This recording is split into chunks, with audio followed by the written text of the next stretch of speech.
Dieu dit dans sa parole, je mets devant toi deux chemins, le bien et le mal. Choisis lequel tu veux suivre. Mais moi, ton Dieu, je te demanderai de suivre le bien. Et ce qu'il m'a donné faisait au moins 4 fois ce que j'ai donné aux frères. C'est après que je me suis rappelé, qu'est-ce qui s'est passé? Et la pensée est venue dans mon cœur, celui qui arrose sera arrosé. Amen. Bien-aimés frères, c'est une loi. Je me souviens d'un frère, nous sommes rencontrés en 2011 à Biétry, à l'occasion d'une journée d'action de grâce. Et lorsque j'ai fini de prêcher, il s'est levé, il est venu dire, les pasteurs, comme toi, il n'y en a pas beaucoup dans l'assemblée de Dieu. Pasteur, que Dieu te guérisse. Par rapport à ce que tu as dit, qui est la parole de Dieu, qui est la vérité, je vais donner mon témoignage. Et il a pris le micro, et il a donné son témoignage. Il dit, c'est un principe, c'est une vérité que nous les chrétiens n'avons pas connu, que nos pasteurs n'ont pas connu. Ils ne nous ont pas enseigné ces choses. Et on est resté dans un aspect de la vie chrétienne. C'est vrai, c'est pas mauvais. C'est d'ailleurs le fondamental. Parce qu'il faut être sauvé d'abord. Alléluia. La Bible dit, cherchez premièrement le royaume et la justice de Dieu. Quand tu as le royaume et la justice de Dieu, les autres choses viennent. Donc ce que nos pères ont fait, c'est pas mauvais. Alléluia. Alléluia. Mais il ne faut pas rester là seulement. Après être sauvé, il faut aller plus loin. Parce que nous devons servir le Seigneur maintenant. On est tous sauvés ici pour nous qui avons accepté Jésus. Nous avons la clé déjà du royaume de Dieu. Comme l'apôtre Jean l'a dit, il dit le royaume de Dieu, ce n'est pas demain, c'est maintenant. Nous l'avons déjà, nous qui avons Jésus. Donc nous sommes sauvés. On ne négocie pas le salut, on l'a déjà. On n'est pas en train de chercher à être sauvé. Nous sommes sauvés. Amen. Alléluia. Mais quand tu es sauvé, il faut servir le Seigneur maintenant. Et on sert le Seigneur, pas seulement dans nos paroles, mais aussi par nos actes. Alléluia. Par nos actes. Si Dieu nous donne une opportunité d'acheter un terrain pour avoir un lieu où nous allons l'adorer en toute quiétude, et qu'on n'a pas les moyens, on devient quoi?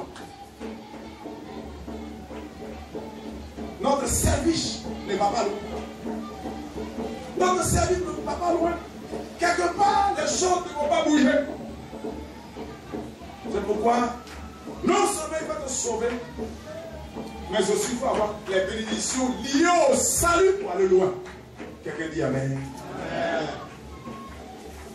Et ce frère va dire, dès que j'ai commencé à comprendre ces choses, pasteur, aujourd'hui où je suis là, c'est lui qui était le parrain même de la journée d'action de grâce.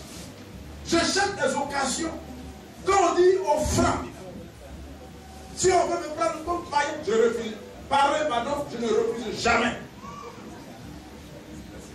Parce que j'ai fait des expériences. Et cela fait qu'aujourd'hui, je cherche des occasions pour donner. J'ai compris que quand il y a un problème que tu veux que Dieu le résolve, il faut résoudre le problème de Dieu. Et puis il va résoudre pour toi. Alléluia. Et j'ai été invité, c'était la première fois que j'ai été invité à une action de grâce. Comme parrain. Quand j'ai donné, ce que j'ai donné comme l'acte du parrain, Dieu a multiplié par 4. Amen. Amen. Et plus pour me donner. Alléluia. Il dit, ça n'a pas commencé là d'ailleurs. Ça a commencé avec mes prémices. Quand j'ai eu du travail, après avoir entendu la parole de Dieu, Dieu a ouvert la porte du travail. Mon premier salaire qu'on m'a donné, j'ai pris entièrement, je l'ai donné à mon pasteur. Il a prié pour moi. je suis venu. Après le premier salaire, quand le mois est fini, on m'a donné le double. On m'a donné le double. On dit non, c'est pas ça que tu devais avoir, voilà ce que tu dois avoir. Il dit, j'étais étonné. Aïe. Qu'est-ce qui s'est passé? Maintenant, c'est quelques mois après qu'il y avait Action de grâce, on m'a invité. J'étais pareil. Je me suis débrouillé. J'ai donné 600 000. Dans la même semaine, il y a eu un déblocage au niveau de la société. Et l'argent qu'ils avaient à l'extérieur a été payé. Alléluia. Et qui a mené les démarches? C'était lui qui a engagé les dossiers. Donc quand c'est venu, permettez que je puisse employer un terme. Quand le magot est tombé, le patron était tellement content qu'il a fait une enveloppe de 2 500 000 et il lui a donné. Il dit, c'est pour toi. Il dit, hein? Donc c'est facile comme ça. Il dit, une autre fois on l'a invité pour être parrain. Il a donné. Dieu a multiplié pour donner. Une troisième fois, Dieu a multiplié pour donner. Ah, donc le secret c'est comme ça. Hein? Donc ça veut dire que si je veux recevoir, il faut que je donne. Donc maintenant, pasteur, je cherche des occasions pour donner. Parce que j'ai compris quand je donne, Dieu donne. Alléluia. Que le nom du Seigneur soit béni.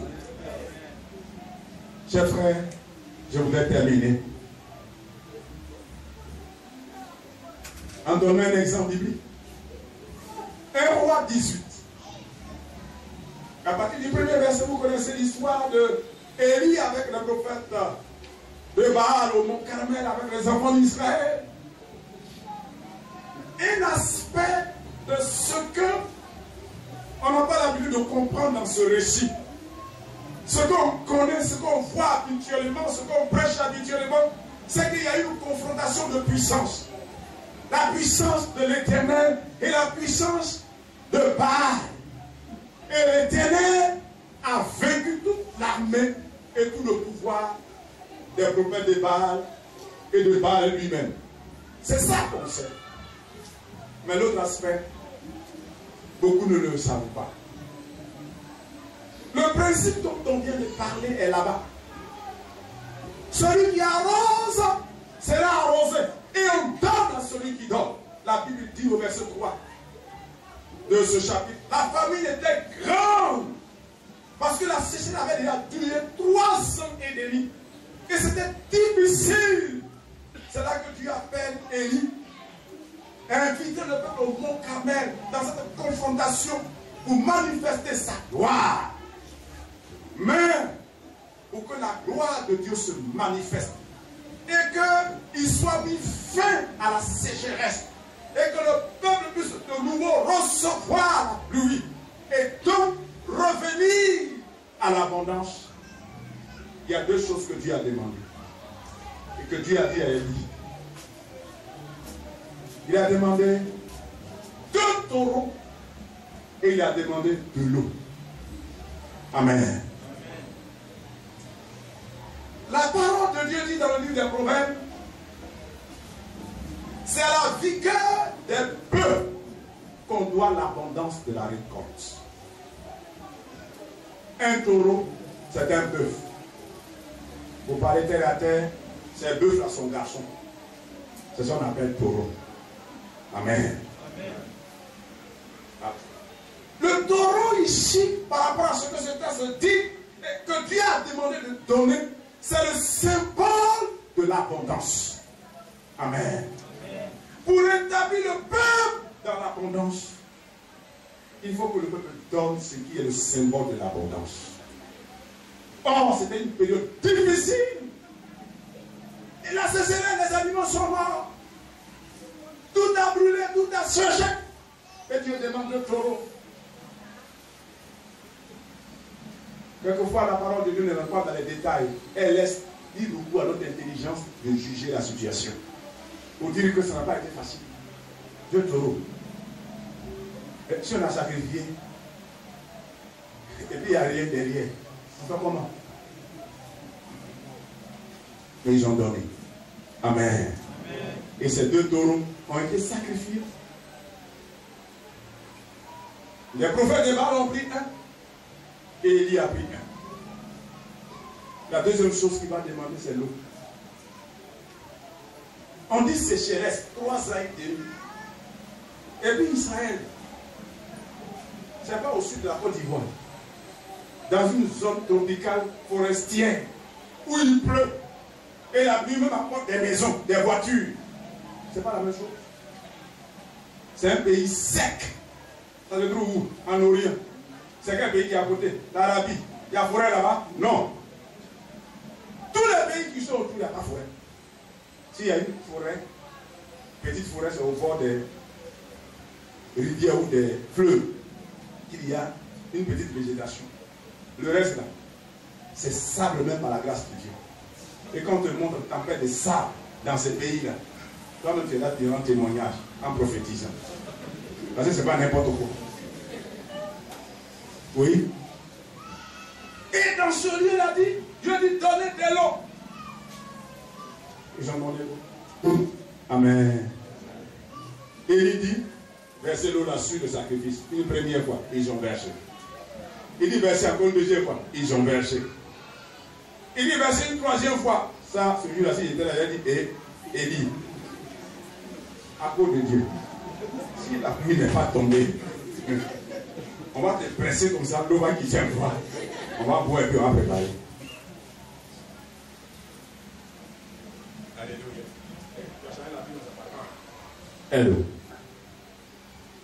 C'est ça. Et ils ont donné l'eau. Chers frères et sœurs, la parole de Dieu dit, au moment de l'offrande, Élie a pris la parole. Et il a prié, le prophète de Baal, en fait, ça n'a pas marché. Mais Élie a pris la parole au moment indiqué. Amen. Et c'est là que la gloire de Dieu va se manifester. D'abord, le feu est descendu pour consumer et le sacrifice, et le bois, et l'eau. Et quand les choses se sont passées ainsi, les gens disent, c'est l'Éternel qui est Dieu, c'est l'Éternel qui est Dieu, et les prophètes de Baal ont été décapités. Ce rendez-vous-là, c'était pour que la pluie tombe. Ce n'était pas pour un spectacle. Ce n'était pas pour que le feu descende, pour brûler les choses. Non. C'était pour la pluie. Alléluia. Et là, la pluie va tomber. Mais comment? La parole de Dieu dit. Élie a dit à son serviteur, dis à Akab de prendre son char et de rentrer à la maison. Car il se fait un bruit qui annonce la pluie. Or, le ciel était sec. Le soleil même est sorti avec responsabilité. Élie est sur le sommet de la montagne. Il s'est prosterné, il a dit à son serviteur, regarde du côté de la mer. Il allait regarder, zéro. Il n'y a même pas de nuage. Il est venu, il dit, patron, il n'y a pas de nuage ici. Hein. Il dit, d'accord. Fais le tour 7 fois. Il est allé. 1 fois, 2 fois, 3 fois, 4 fois, 5 fois, 6 fois. La 7e fois, quand il est allé, il a vu un nuage. Et la parole de Dieu dit, il a vu un nuage comme la paume de la main. Quelqu'un dit Amen. Amen. Et quand il a dit cela, il lui a dit, allons vite, la pluie arrive. La Bible dit en quelques instants seulement, les nuages ont rempli le ciel. Et une forte pluie est tombée. Amen. Dis à ton voisin, celui qui arrose,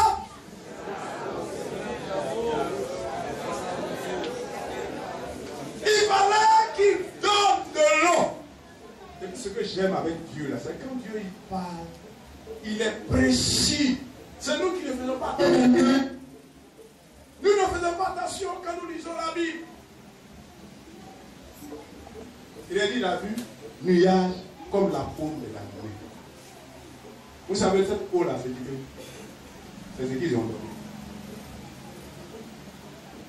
Scientifiquement, l'eau, sous la chaleur, ça se transforme en vapeur. Ça monte. Et puis ça devient montagne. Ça devient nuage. Puis ça monte. S'ils n'ont pas donné, ça ne va pas monter. il fallait qu'il donne d'abord. Mais pour que la chose soit claire, précise, sous nos yeux, et que nous comprenions, il y a une image qui a été employée. La paume de la main. Le nuage était comme la paume de la main qui a donné. Dis Amen. C'est une image qui parle. Cette main qui a donné, c'est son image qui a été présentée là. Votre eau que vous avez donnée, c'est ça. Moi, Dieu, je vais multiplier maintenant. Et je vais vous envoyer, j'allais dire, une pluie abondante. Si j'avais dit, Eli, il ne pleut pas. Comment tu veux donner? Où? Comment tu veux là-haut? On ne donne pas. En demain, c'est trop dur. Et à Bidjan, c'est trop mal. C'est dur. Jusqu'à le mot Dieu, lui-même, son dé, il est venu sec comme ça. Alléluia. Celui qui arrose sera arrosé. Le Seigneur veut que tu entendes ces paroles. Les temps sont difficiles. Et c'est dans ce temps difficile, pour mettre fin au temps difficile, que Dieu nous invite à poser ses actes. Il doit attendre une autre occasion où tout allait bien pour lui 30 millions. Ah, il y a des gens qui s'est levé. Lui a dit, je donne 1 million, l'autre dit, donne 2 millions, l'autre dit, je donne 3 millions, l'autre dit, donne 500 000, l'autre dit, je donne 400 000. Et puis en un rien de temps, on a trouvé l'argent. On dit, on paye très rare, c'est terminé. Mais il a attendu au moment où c'est serré. C'est dur, c'est sec même. Pour dire, payez. Nous savons que nous pouvons acheter. Parce que ce n'est pas nous qui allons le faire. C'est Dieu qui va le faire.